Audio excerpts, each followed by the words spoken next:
The Darkest Tales. Should you buy it? Well, not without playing the prologue, or rather demo, Into the Darkness first. Or perhaps not without having yours truly relay whether this is a worthwhile play.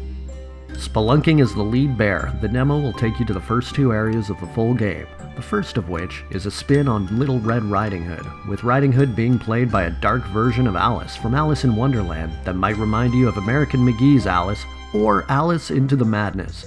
And the second is a Jack and the Beanstalk level that looks and sounds like Donkey Kong Country 2's Sticker Brush Symphony.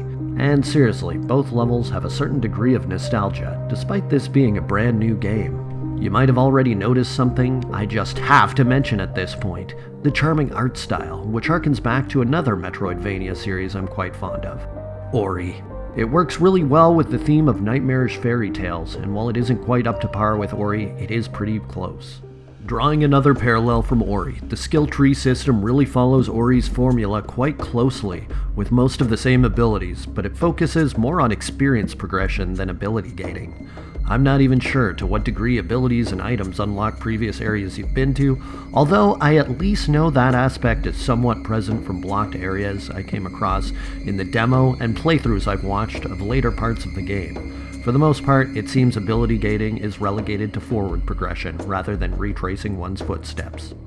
On that note, the exploration is toned down quite a bit compared to an Ori or a Metroid game. You won't find it necessary to backtrack and explore previously locked areas that much. The game is mostly linear, which is sadly a major detractor for me. Hey, you there. Oh, hey Void Doge, you're being way too easy on this game. Let me bite into this review for a bit. Sure, but don't bite off more than you can chew. You're the worst! Okay, so here's the thing. Mechanically, this game doesn't handle very well. There are several spots where the environment glitches out and you can't even move up a modest slope, or even some flat plains because of what looks like tiny invisible walls. Combat can sometimes be similarly clunky with weird hitboxes and animations. Check out this healing animation, for example. It's supposed to be a fairy restitching the lead bear, but it looks freaking ridiculous. The voice acting is mostly surprisingly good. The night was dark. But the script can be long-winded and boring, unnecessarily interrupting Void on his journey to 100%ing a demo with no achievements.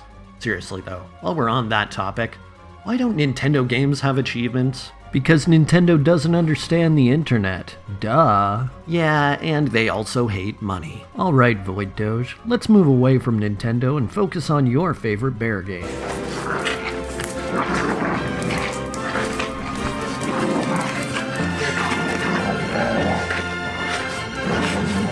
Alright, while he chews on that, let's wrap this teddy bear tale up. The art style, music, and voice acting have their moments of charm. However, I'm not sure whether the full game really lives up to the price tag on Steam. I've never heard of the developer, but that can be said about most indie studios. I might have to check out some of their other future games. This one looks, compelling. And Cyberpunk Dinos? Consider my curiosity tickled. As for The Darkest Tales, the demo is fun for what it is, but I can't see myself wanting to play the full game. The story is cute, but there's really nothing gripping about it. Whereas Ori was an emotional journey that legitimately choked me up, and they did all that without voice acting, or even much script. But guys, that is it for The Darkest Tales. If you liked this video, please consider subscribing and liking. It really helps me out, and I'll see in the metrics that you like this video, and it'll tell me to make more videos like this. If you want to see more indie video game reviews by me and Void Doge, check out the Potionomics review down below. Bye bye, see you next time.